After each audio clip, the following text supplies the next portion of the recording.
Talvez um dos gears mais importantes do mercado cripto no ano de 2026 e olha que nós só estamos no começo. E aí, tudo bem? Seja muito bem-vindo a mais um vídeo aqui no canal oficial da TradeStars e eu resolvi vir falar um pouco aqui sobre um tema que está sendo muito debatido no mercado cripto e também no mercado tradicional, que é o Clarity Act, que nada mais é do que uma lei, um projeto de lei de clareza, né, que traz um pouco mais de clareza regulatória para o mercado cripto, e isso está sendo amplamente discutido pelos meios tradicionais, mas também por aqueles que fazem parte do mercado cripto, em específico os investidores raiz do mercado de criptomoeda. Então, eu até abri aqui no site, fiz questão de mostrar para vocês que é esse projeto de lei, que está aqui direto no site do Congresso. Ele mostra todas as etapas pelo qual esse projeto de lei está passando e, inclusive, recentemente ele chegou a ir para o Senado, que, na verdade, é a etapa que antecede a assinatura do presidente Donald Trump. Indo para o Senado, né, para toda essa avaliação e saindo aprovado pelos senadores, Donald Trump poderia assinar e finalmente isso ser promulgado como lei. Só que isso gerou alguns debates muito importantes, inclusive de grandes players do setor cripto, como a própria Coinbase, que é uma das maiores exchanges de cripto do mundo. Então aqui, Lei de Clareza do Mercado de Ativos Digitais de 2025.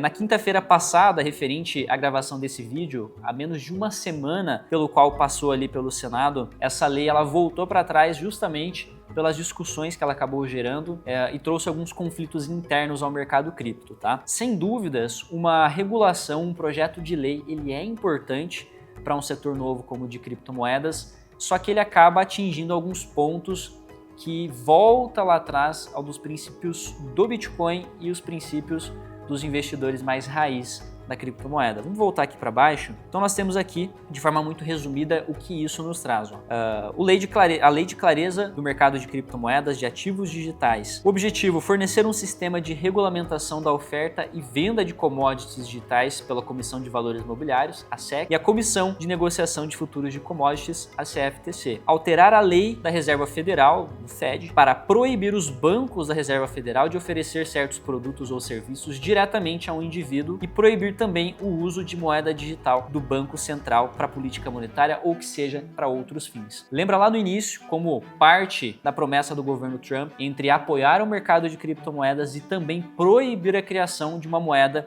digital do Banco Central, né? As conhecidas CBDCs que nós temos aí, que por muitas foi visualizada como uma das formas de controlar ou ter acesso de forma muito mais ampla a movimentações financeiras da população. Isso trouxe uma visualização muito negativa e Trump usou como um ponto de apoio para o mercado cripto essa promessa de que seria proibida essas criptomoedas, no caso, essas moedas digitais dos bancos centrais. Então, de forma muito resumida, é isso que nós temos. Abaixo, né, dentro desse documento do site do Congresso, tem todo o detalhamento pelo qual esse projeto de clareza do mercado de ativos digitais acaba trazendo para a gente que ainda precisa passar pelo Senado antes de seguir para a sanção presidencial, né, antes disso se tornar um projeto de lei aprovado. E aí isso trouxe algumas discussões muito importantes.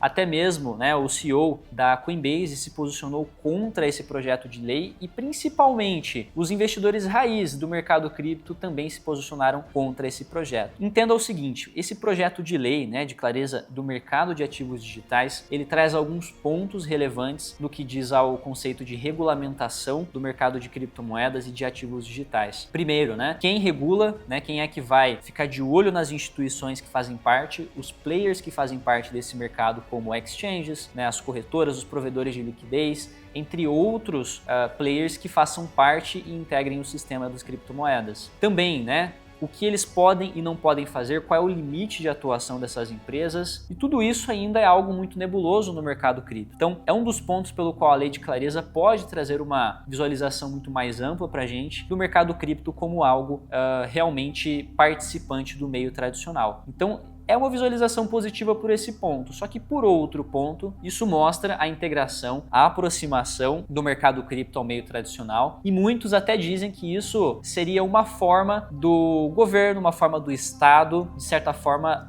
domar o Bitcoin, domar o mercado cripto, aquilo que nós já consideramos como tradicional. E a gente até ouviu alguns rumores, né? Algumas falas, principalmente pela forma como o Bitcoin vem se comportando, até mais tranquilo do que já foi antigamente, de que o Bitcoin está se aproximando e muito de ativos tradicionais do mercado. Então tudo isso acaba se opondo um pouco ao ponto de vista e visualização dos investidores raízes do mercado cripto, e até mesmo o CEO da Coinbase acaba se posicionando num tom parecido. Show, eu até separei esse tópico e tenho aqui para vocês, ó. O CEO da Coinbase, Brian Armstrong, criticou publicamente vários pontos desse projeto de lei, principalmente o banimento de ações tokenizadas. Então aquele documento que eu abri para vocês no site do Congresso, ele tem muitas páginas, porém de forma resumida, a forma como a Coinbase se opõe está ligada ao banimento de ações tokenizadas.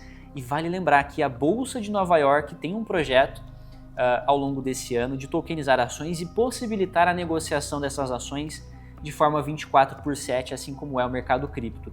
Seria um grande avanço a possibilidade de você comprar ou liquidar posições em tempo real e isso já ter efeito na sua carteira de ações, graças à tokenização das ações dentro do mercado cripto. E um dos pontos que acaba tendo esse projeto de lei é o banimento dessas ações tokenizadas, o que eu particularmente considero um baita retrocesso, já que eu acho o cúmulo você comprar ações ou títulos dentro do mercado tradicional e ter que esperar 1 ou 2 dias para que isso apareça na sua carteira, ou quando você vende, visualizar isso também de 1 ou 2 dias de espera para que o dinheiro caia na sua conta de investimento, né? Eu acho isso o cúmulo. Então o banimento de ações tokenizadas realmente é algo que eu considero um passo atrás. Proibição de yields em stablecoins, quando você mantém posições em criptomoedas estáveis como a Tether ou SDC e isso gera rendimento ao longo do ano, está sendo um dos pontos de proibição. Perda de privacidade no DeFi, o que o próprio nome diz, né, que são as finanças descentralizadas, que não dependem de um órgão que centralize o ponto A e o ponto B, por exemplo. Isso é um problema e a perda de privacidade acaba tirando dos princípios do DeFi. Enfraquecimento do CFTC frente à SEC, né? A comissão aí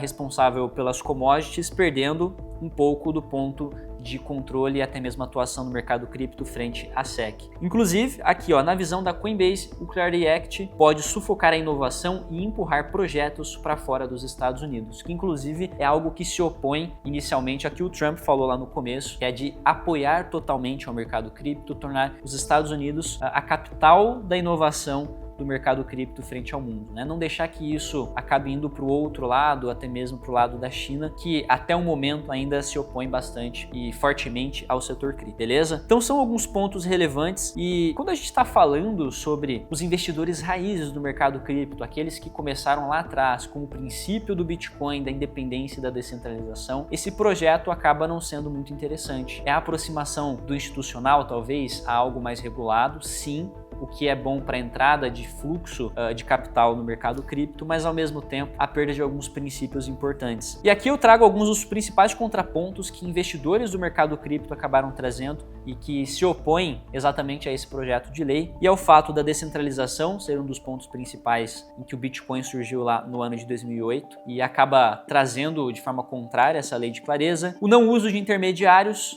né? Afinal, a partir do momento em que você traz aí essa lei de clareza, você aproxima muito mais as empresas do setor cripto que são intermediárias, como a própria Coinbase ou corretoras, e isso afasta um pouco dos usuários mais raiz do setor cripto. A resistência à censura, como o Bitcoin já atuou por muitas vezes, inclusive em meio a conflitos geopolíticos, o Bitcoin foi uma das formas de você conseguir mover o seu patrimônio independente de barreiras. E claro, a questão de soberania do próprio usuário do setor cripto, que acaba ficando perdida ou até esquecida nesses momentos onde um projeto de lei acaba tendo como foco, né, a observação e principalmente a limitação dos principais players dentro desse setor. Então é isso que eu queria trazer para você. Esse é um dos pontos de inflexão onde o Bitcoin e diversos outros criptoativos podem desempenhar ao longo de 2026. Nós não vemos o preço se movendo em situação a essa lei de clareza, afinal nós temos ampla parte do mercado se posicionando contra, ampla parte do mercado se posicionando a favor. Fica esse cabo de guerra entre é positivo ou não é positivo esse posicionamento, beleza? Eu espero que você tenha curtido esse conteúdo. Para mais atualizações em relação a esse projeto e até mesmo outras situações que tragam movimentações de preço relevante no mercado cripto, eu vou deixar meu Instagram aqui abaixo para você. E no mais, agradeço por ter assistido até esse momento. Valeu e até o próximo vídeo. Se você quer sair do modo espectador e fazer parte de uma comunidade que realmente estuda, opera e evolui todos os dias, a tribo está aberta para você. Link na descrição e te espero lá dentro.